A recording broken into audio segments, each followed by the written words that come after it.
तो प्रदेश में कड़ाके की सर्दी का दौर जारी है। अलवर, भरतपुर, दौसा, जयपुर, झुंझुनू, करौली, यहां पर मौसम को लेकर अपडेट जारी किया गया है, येलो अलर्ट जारी किया गया है और प्रदेश में कड़ाके की सर्दी का दौर लगातार जारी है। घना कोहरा छाया हुआ है, ओस की बूंदें लगातार परेशान कर रही हैं लोगों को और पश्चिमी राजस्थान में खासकर बीकानेर, चूरू, हनुमानगढ़, यहां पर जो है श्रीगंगानगर में येलो अलर्ट है।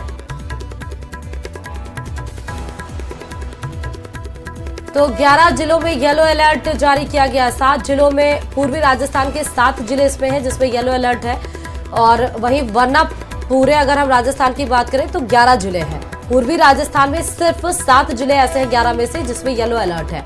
प्रदेश में कड़ाके की सर्दी का दौर भी जारी हो चुका है क्योंकि कोल्ड वेव चलने के आसार भी नजर आए। पश्चिमी विक्षोभ चल ही रहा है। उसके बाद आपने देखा कि बरसात हुई, उसके बाद ओलावृष्टि हुई।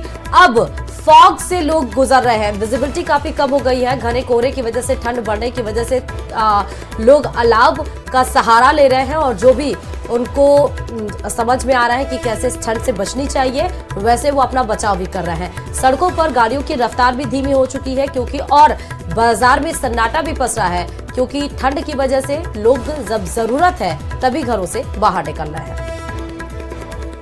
तो बिल्कुल मौसम में लगातार ठंडक देखने को मिल रही है और ऐसी स्थिति में लगातार परेशानियों का सामना जो है वो लोगों को करना पड़ रहा है। फिलहाल जो है 11 जिलों में येलो अलर्ट जारी किया गया है।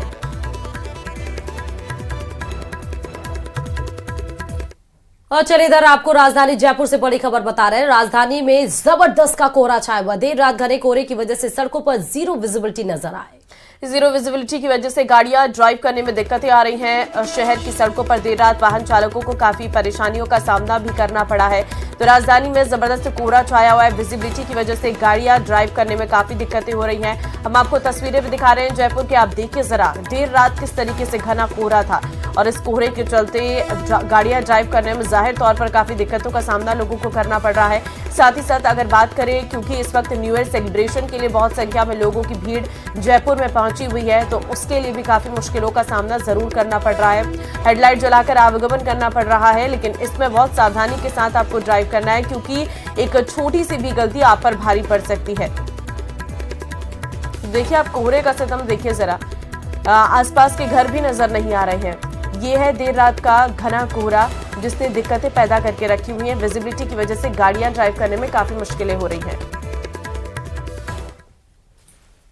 भारत पाकिस्तान अंतर्राष्ट्रीय सीमा पर स्थित राजस्थान का सीमावर्ती जिला आज लगातार तीसरे दिन घने कोहरे की चादर में लिपटा हुआ है। मौसम विभाग ने श्रीगंगानगर जिले के लिए घने कोहरे और शीतलहर चलने का येलो अलर्ट जारी किया है जिसका असर आम जन की दिनचर्या पर दिखाई दे रहा है। घने कोहरे की वजह से घटी दृश्यता के कारण वाहनों की रफ्तार पर भी ब्रेक लग गया है। बढ़ती हुई ठंड से बचाव के लिए आमजन अलाव का सहारा लेते हुए देखे जा सकते हैं। हालांकि कम तापमान, घना कोहरा खेतों में खड़ी रबी की फसलों और किन्नू और गाजर की फसल के लिए फायदेमंद होता है।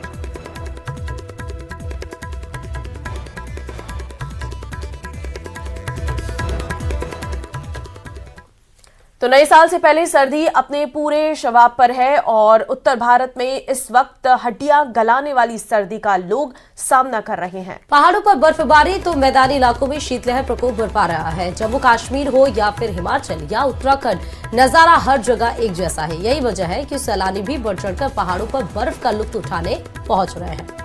हर कोई इन मनमोहक नजारों का साक्षी बनना चाहता है और आनंद लेना चाहता है। आप तस्वीरों को देख सकते हैं। चंबा, डोडा, मनाली, गुलमर्ग, अनंतनाग की तस्वीर है। हर तरफ आपको बर्फ की सफेद चादर नजर आ रही होगी। बर्फ इस कदर जम गई है कि रास्ते बंद हो चुके हैं और साथ ही साथ चंबा में आप देखिए किस तरीके से पानी का फ्लो जो है वो बढ़ गया है और लगातार रास्ते को सही करने की कोशिश की जा रही है। बुलडोजर के माध्यम से बर्फ को हटाने का काम लगातार किया जा रहा है। गाड़ियां बर्फ में किस कदर ढक गई हैं वो अनंतनाग की इन तस्वीरों से आप अंदाजा लगा सकते हैं। तो इस वक्त पहाड़ों पर जनजीवन काफी अस्त व्यस्त नजर आ रहा है। कड़ाके की सर्दी पड़ रही है, पहाड़ों पर बर्फबारी है, मैदानी इलाकों में शीतलहर है जिसने ठंडक को और बढ़ा कर रख दिया है।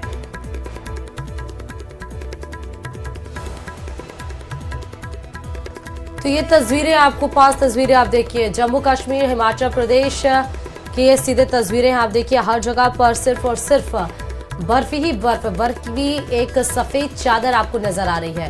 देखिए, सैलानियों के हिसाब से तो ये बर्फ बेहद ही ज्यादा बहुत अच्छी मानी जाती है, क्योंकि वो इसमें एंजॉय करते हैं और तस्वीरों में भी वैसे ही नजर आ रहा है। लेकिन इस बर्फ गिरने की वजह से सड़कें भी उसमें गाड़ी चलने में भी खासा दिक्कतों का सामना करना पड़ रहा है। झीलों की नगरी उदयपुर की कुदरती फिजा एक बार फिर देशी विदेशी सैलानियों की सौंधी आवक से महक उठी है। दरअसल सर्दी की छुट्टियां और नए साल के स्वागत के लिए देश दुनिया से टूरिस्ट की बम्पर आवक लेक सिटी में हो रही है, जिसके चलते न केवल यहां के पर्यटन स्थल आबाद हो गए हैं। तो आइए जानते हैं और आपको लिए चलते हैं झीलों की नगरी के दिलकश नजारों में, ये रिपोर्ट से।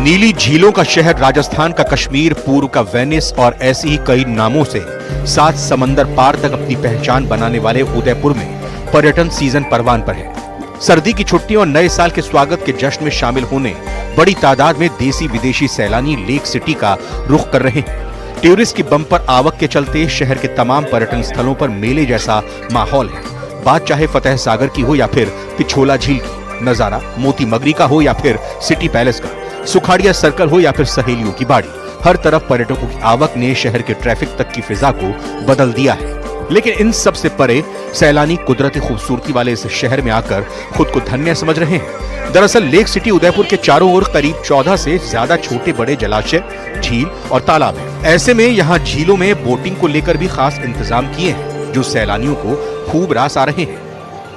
हम है तो हरियाणा से, कुरुक्षेत्र से, बट हम हाई नोएडा से हैं और हम 28 को आए थे। आके हमने कुछ प्लेसेस एंजॉय किए हैं, सिटी पैलेस, मानसून पैलेस और सहेलियों की बाड़ी। अच्छा लगा काफी आके। We want to visit again. Udaipur आज फर्स्ट टाइम निकले हैं, कल आए हैं यहाँ पे, कल यहाँ पे पहुँचे हैं, पहुँच के अभी आज ये फर्स्ट राइड है, बहुत मजा आया। उदयपुर बहुत खूबसूरत लग रहा है, इतना पहाड़ देख के तो दिल खुश हो गया है। बस न्यू ईयर सेलिब्रेट क्या करेंगे? न्यू ईयर तो अभी शायद माउंट आबू पे करेंगे। यही नहीं, इस टूरिस्ट सीजन में पर्यटन के रफ्तार पकड़ने से इस व्यवसाय से जुड़ा हर व्यक्ति बेहद खुश है। पर्यटन स्थलों की सैर कराने वाले गाइड हों या फिर सैलानियों को बोटिंग का लुत्फ दिलाने वाले नाव संचालक, हर कोई पर्यटकों की लेक सिटी में आवक से चहक उठा है। पर्यटक पिछले साल से अच्छे आ रहे हैं, इस साल और अगले साल और भी बढ़ेंगे। जैसे कि मौसम ऐसा हुआ जैसे कश्मीर के जैसे एक वादिया जैसे लग रहा है, बहुत सुहाना मौसम चल रहा है। पर्यटन अच्छा चल रहा है, जैसे कि स्पीड बोट हमारे पास अवेलेबल है फतेह सागर के अंदर, और नॉर्मल बोट भी अवेलेबल है, और टूरिस्ट बहुत ही एंजॉय, स्पीड बोट का ज्यादा एंजॉय करते हैं। लिहाजा लेक सिटी में न्यू ईयर पर सेलिब्रेशन को एंजॉय करने के लिए देश के अलग अलग हिस्सों से और दुनिया भर से टूरिस्ट यहां पहुंच चुके हैं। उदयपुर में सर्दी का यह मौसम कश्मीर जैसा एहसास करा रहा है। अरावली की खूबसूरत वादियों के बीच बसे इस शहर में सैलानियों की बहार ने पर्यटन व्यवसाय को फलने फूलने का भरपूर मौका दिया है। उदयपुर से कपिल श्रीमाली की रिपोर्ट।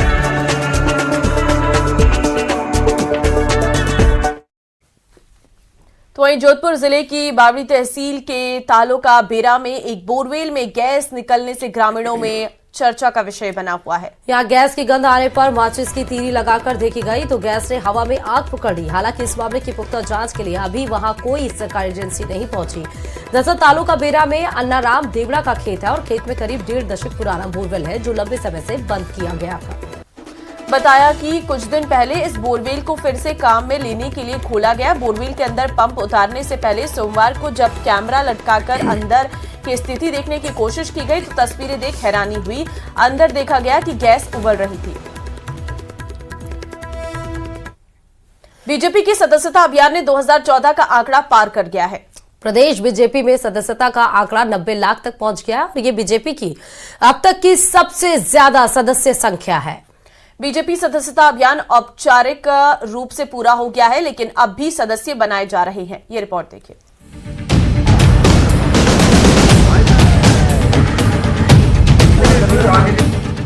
टारगेट से दूर लेकिन टूटा 2014 का रिकॉर्ड। राजस्थान में 90 लाख मेंबर ही बना सकी बीजेपी।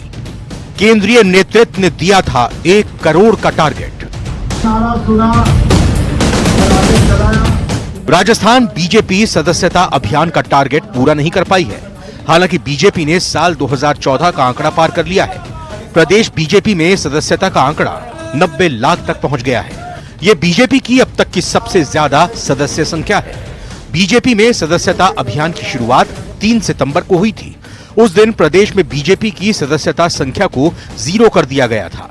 इससे पहले प्रदेश में बीजेपी के करीब 1 करोड़ 36 लाख सदस्य थे। बीजेपी सदस्य कैसे बने, इसके लिए 2 तरह से व्यवस्था की गई थी, यानी ऑनलाइन और ऑफलाइन दोनों ही तरह से मेंबर बनाए गए। अब तक करीब 90 लाख ही सदस्य बनाए जा चुके हैं। इस आंकड़े से बीजेपी पदाधिकारी खुश हैं। इसकी वजह साफ है कि अभियान ने पिछले आंकड़े को पार कर लिया है। इससे पहले 2014 और 2019 में सदस्यता अभियान चलाया गया था। इसमें साल 2014 में 87 लाख सदस्य बनाए गए थे, वहीं 2019 में करीब 58 लाख मेंबर्स बनाए गए थे। लिहाजा 10 साल के समय में सबसे ज्यादा सदस्य बनाए गए हैं। राजस्थान के अंदर 10,000 के लगभग प्रतिदिन सदस्य अभी भी बन रहे हैं और संगठन पर्व का कार्य क्योंकि चालू हो गया है, इसलिए अब ये जो सक्रिय सदस्य बने हैं ये सभी कार्यकर्ता संगठन पर्व में, कोई कार्यकर्ता बूथ अध्यक्ष बनेगा, कोई मंडल अध्यक्ष बनेगा, कोई जिला अध्यक्ष बनेगा, कोई प्रदेश अध्यक्ष बनेगा। इस प्रकार से हमारा संगठन पर्व का प्रारंभ है। इधर कई क्षेत्रों में ऑनलाइन सदस्यता के बाद ऑफलाइन सदस्यता भी चलाई गई, जिससे आंकड़ा बढ़ा, लेकिन ज्यादा सफलता नहीं मिल पाई। इस बार सदस्यता बनाने का तरीका कठिन रहा। इस बार जिसने मेंबरशिप ली उसका पूरा फॉर्म भरा गया, जिसमें फोन नंबर के साथ मेल आईडी के साथ ही तमाम जानकारी फीड की गई। इस कठिन प्रक्रिया के बाद 90 लाख सदस्य बने हैं, जो किसी अचीवमेंट से कम नहीं है। हाल के जो सांसद है उन्होंने ऑनलाइन अपनी स्वयं के आईडी से 75,000 सदस्य बनाए। अविनेश महर्षि जी हैं, उन्होंने 22,000 ऑनलाइन सदस्य बनाए और दोनों ऑफलाइन और ऑनलाइन मिलाकर राजस्थान का सदस्यता अभियान लगभग 90 लाख के आसपास है। पिछली बार 2 टुकड़ों में हमारा सदस्यता अभियान हुआ था 2014। और इसी के साथ इस बुलेटिन में फिलहाल के लिए बस इतना ही। और आगे देखिए मेरे साथ 30 मिनट 50 चले, 30 मिनट 41 चले। नमस्कार।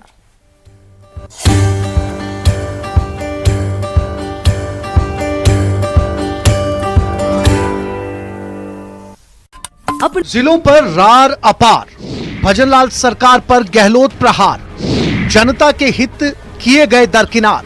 देखा होगा भी आपने वो जो घोषणा की थी, अधिकांश घोषणाएं धरातल पर। आरोपों पर बीजेपी का तगड़ा पलटवार। राम लुभैया जी को खुद को ही नहीं पता था कि इतने जिले घोषित कर दिए। जो राम लुभैया ने जो रिपोर्ट दी, वो रिपोर्ट तो इन्होंने एक तरफ रख दी।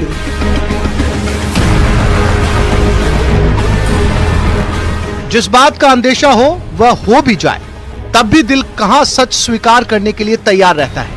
ये बात कांग्रेस से बेहतर भला कौन समझ सकता है। तभी नए जिले बनाकर इतिहास में नाम दर्ज कराने की हसरत रखने वाले सूबे के पूर्व मुख्यमंत्री प्रदेश सरकार पर आक्रामक हैं। रविवार को प्रेस कॉन्फ्रेंस कर गहलोत ने कहा कि 9 जिलों को खत्म करने का कैबिनेट का फैसला जन विरोधी है। ये मेरे को लगता है कि 1 साल तो लगा दिया।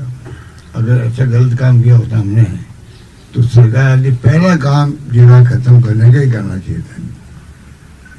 1 साल के सेक्रेटरी 1 साल।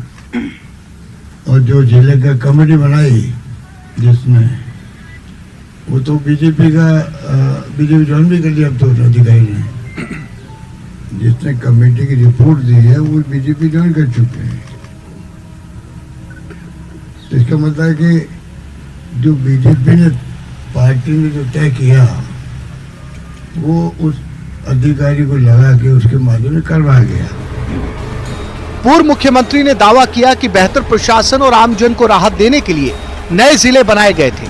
अशोक गहलोत ने नए जिले बनाने के पीछे अपने तर्क भी पेश किए। लोगों को प्रशासनिक सहूलियत मिले, बजट घोषणाओं को पूरा करने में होती है आसानी, मॉनिटरिंग होती है आसान, अधिकारियों में अच्छे काम की रहती है स्पर्धा। वो तमाम स्कीमों को लागू करने में आसानी होती है, नंबर 1। नंबर 2, उनकी मॉनिटरिंग हो सकती है धरातल पर काम पूरे होने की। और नंबर 3, जो फरियादी आते हैं गरीब आदमी, किसान, मजदूर जो भी है, जो अन्याय उत्पीड़न हुए हैं लोगों के साथ में, वो अपनी फरियाद भी ढंग से दे सकते हैं। क्योंकि एक जिले के अधिकारी आ रहे थे, बढ़ गए तो 2 जिले में हो गए। फिर मैं एक कॉन्फिडेंस रहता है कि हमारे प्रमोशन भी अच्छे होंगे, हमारी परफॉर्मेंस देखी जाएगी तो आसानी रहेगी काम करने में भी। ये तमाम तरीके से मैं समझता हूँ जिले छोटे होने में कोई दिक्कत है ही नहीं, बल्कि उसका लाभ मिलता। गहलोत ने मध्य प्रदेश, छत्तीसगढ़ और आंध्र प्रदेश में बनाए गए नए जिलों का उदाहरण देते हुए प्रदेश में और नए जिले बनाने की वकालत की। तुलना करें गुजरात के, छत्तीसगढ़ के, कई राज्यों की, मध्य प्रदेश की भी। मध्य प्रदेश में हमसे कम एरिया है, 53 जिले बन गए हैं। 2 और बना दिया, 53 है वैसे। पहले का मतलब 53 बना दिए, अभी बने हाल ही मेरे ख्याल से। तो आप सोच सकते हो क्यों बना रहे हो। गहलोत के आरोपों पर प्रदेश बीजेपी अध्यक्ष मदन राठौड़ ने कड़ा पलटवार किया। राठौड़ के मुताबिक जनता के लिए नहीं, सरकार बचाने के लिए नए जिले बनाए। राम लुभाया कमेटी ने 40-41 जिले बना